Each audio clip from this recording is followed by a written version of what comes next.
These are the last few episodes of Connection Revealed, and you're listening to this one today, but I'm already working on the next story, and I was so busy with that, I dove into that, and I kind of forgot to publish this free episode, and I'm so sorry that I was a bit late, but here it is, the next episode of Connection Revealed, and I hope you enjoy, and thank you to everyone who has made it possible for me to share this with you here on this public free feed.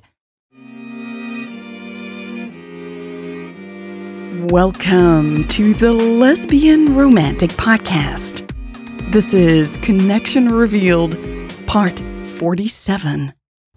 September 24th, 2063, Fire Blue Territory, North American Province, 7:30 p.m. local time. Elle placed the heavy bag on the ground and straightened with a sigh. "Here we are," she said, meeting Stucky's gaze. The dog looked up at her with a big, goofy grin. Elle gave him a sad smile and then took in the cottage again. It was smaller than she remembered. For some reason, these days, she always thought of the place as big and daunting. It hadn't felt that way when she grew up here. It only became unsafe much later. "I bet you still like it here, right?" she said to Stucky, and he grinned back at her. Elle tilted her head. Or not. She had expected him to run straight to the door, happy and excited to be home. Instead, he stayed close to her. Had he forgotten about this place? Surely he couldn't have. Stucky, big and strong as he was, had always been a constant reminder of her aunt's formidable presence. Maybe that's why Louise got along with him so much better than Elle did these days. But Louise wasn't here. Every time Elle thought about it, her heart broke all over again. She felt as if she were adrift on an ocean of pain, desperately staring at the horizon in an attempt to distract herself. Standing here, on the shore of her past with enough heartbreak to shape her future, Stucky was her only lifeline. And he seemed to understand that. He stayed by her side. "I don't want this," Elle whispered to Stucky. "I never wanted to end up back here without Louise." He whined softly, moving closer and sitting on her foot. Elle chuckled and shook her head. "You have a strange way of comforting someone," she said to him.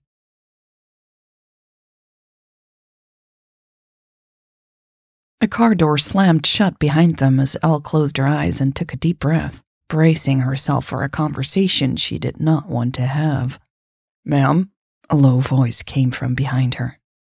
Glancing in Stucky's direction again, Elle forced herself to smile.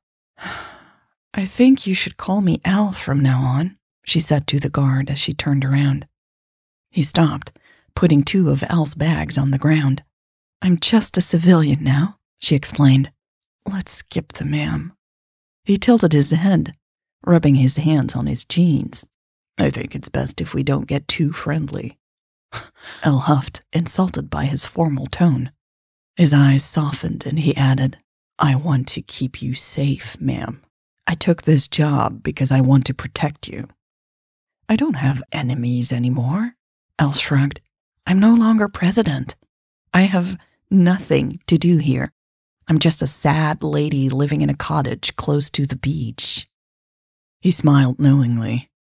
"You will always have enemies because you will always represent the core of our identity as a republic," he said. Elle shook her head. No, I don't. I made too many mistakes. You don't know what happened. I'm basically exiled, really." "Look, ma'am," he said, pointing back at the car. "I'm going to get the rest of your stuff. How about you go inside? The team has already made sure everything's safe." Elle nodded, her hand rubbing her chest. Frowning, she asked, Did you choose to take this job? His smile reached his eyes now. I did. I even volunteered. She tilted her head. Why? He shrugged. To watch an old lady in a cottage by the beach? It beats the on-call job that I had before. Elle gave him her best stern glance. I'm not old. And you might be in more trouble than you bargained for here. He grinned. I know. So don't act like an old lady. Go in there and get it together. This is a new chapter of the same story. I know you'll always fight for us in some way, ma'am. Lips parted in shock, Elle watched him walk to the car, his back wide and his upper arms bulging out of his shirt. Ellen had sent her a babysitter, disguised as a bodyguard. Hey, what's your name? Elle yelled after him. Benjamin, he yelled back, while lifting a heavy box from the trunk. Thanks, Benjamin. I think I needed to hear that, she said and spun on her heel, feeling a glimmer of hope. And maybe this is where I need to be for now, she whispered to herself. She looked at the cottage once more, thinking about her aunt again. For most of Elle's life, Monique had been kind and loving, shaping her into the person she was today. Perhaps this was an opportunity to relive those warm memories. Maybe she didn't have to cling on to the perception of her aunt as a violent and scheming woman. I can change here, Elle thought suddenly. I can change for myself and for her. I can become who she could have been if she had only let go of her hatred. Elle picked up the bag and Stucky immediately barked with excitement, sensing that Elle was finally ready to go inside. I have nothing left to hide or lose, she thought as she grabbed the door handle and pushed it open. A familiar old scent greeted her. She stepped inside and took in her surroundings. Everything felt familiar, but in a good way. Her eyes landed on a very old photograph hanging on the wall. Her aunt looked so young, and Elle couldn't deny the resemblance between them. This was going to be difficult without Louise, but Elle was determined to start a new chapter here. The cottage was not just a reminder of her past, but now it held the promise of her future. This was not the end of her story.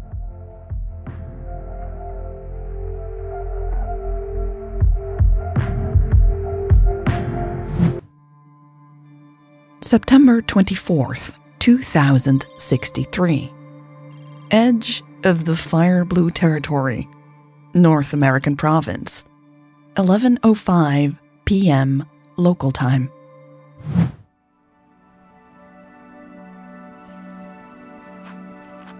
This is your new home, Louise said.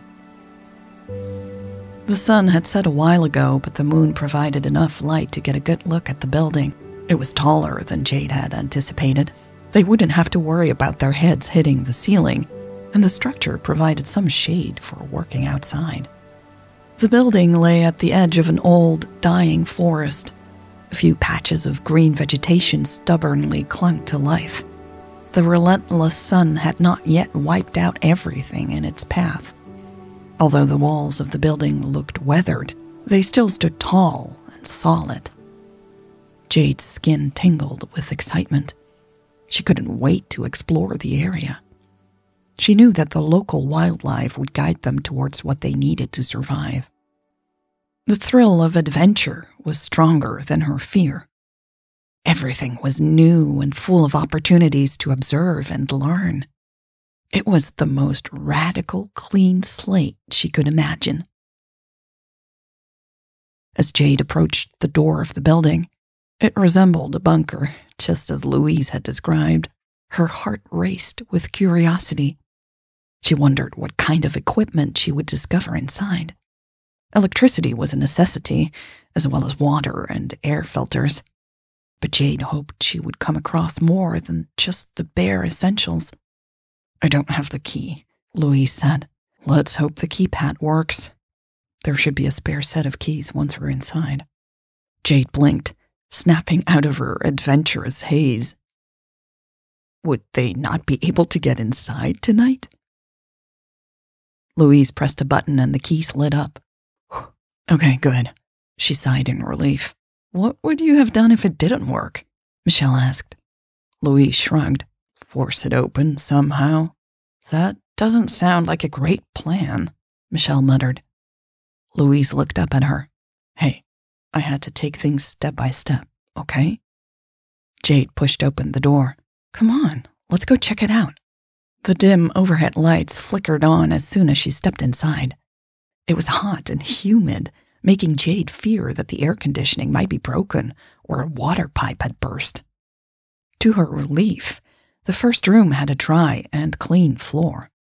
Apart from some shelves, it was mostly empty.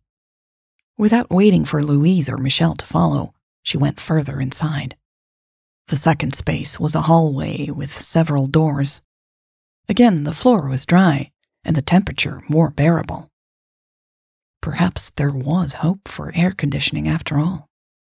She opened the first door to her left and discovered a tiny kitchen. It was a pleasant surprise, but not what she had been searching for.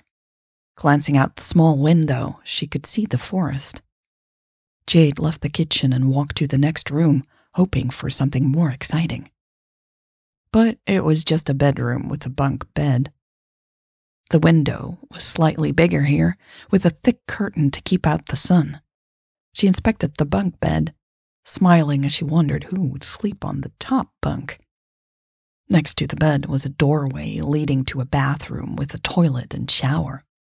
She tested the water and was startled by the cold stream hitting her skin. She knew this discovery was like hitting the jackpot. Having running water from the start would make things so much easier. Still, she didn't feel as excited as she should have. But there were still more rooms to explore. The third one clearly housed the network infrastructure, with no windows in sight. The entire space was designed for maximum coolness. Jade quickly checked the old server racks, noting some air conditioning equipment and batteries stored in the corner. Everything appeared to be in good condition. Louise really came through for us, Jade thought with a smile. We might have a chance here. Jade's curiosity was piqued by the last door, and she headed back into the hallway. She wasn't exactly sure what she was hoping to find, but a sense of intense excitement filled her as she opened the door. The last room was larger than she had expected, with one wall almost entirely dominated by a large window overlooking the desert. It seemed like an odd choice to have a large window on the edge of the dangerous desert, but Jade was grateful for it nonetheless. She assumed this must be the north side of the building. In addition to the window, there was a desk, a cabinet, and 2 walls covered in monitors. Jade quickly scanned the room for the computer system that controlled everything. She found the switch next to the cabinet and flipped it on. One by one, the monitors lit up, and Jade's grin widened. She really had hit the jackpot with this place. "Did you find anything interesting?" a tired voice asked. Jade slowly turned around. "It's perfect." Michelle tilted her head. "You think this is a perfect bunker?" "It is not a bunker," Jade said excitedly. Raising her eyebrows, Michelle said, "The army base looked like a palace compared to this." "But look," Jade said, gesturing towards the window. "That is a pretty nice view," Michelle said after a moment. "We can see the army coming, I guess." "I think this is what I've always wanted," Jade blurted out, ignoring Michelle's remark. "I just never thought it was possible." Michelle tilted her head. "Really? Because this is everything I feared." Jade stared through the window at her beloved desert. It was true that it was filled with danger, and someday They might indeed see the global army approaching here. I do enjoy the company, Michelle said softly as she stepped beside Jade. Jade glanced at her, meeting Michelle's blue eyes. You know, Jade finally replied, feeling something click into place.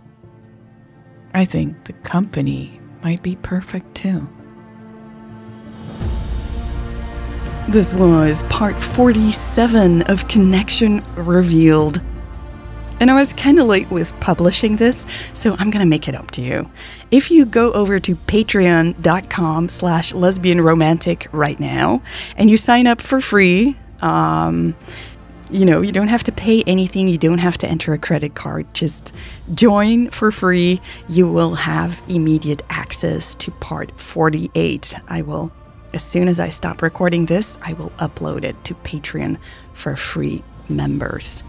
And I want to thank everyone who has made that possible by contributing to the continuation of this work, of this podcast, so that I can share it with everyone. Thank you to all my patrons. Thank you to anyone who has ever sent some help my way to continue this work. Thank you.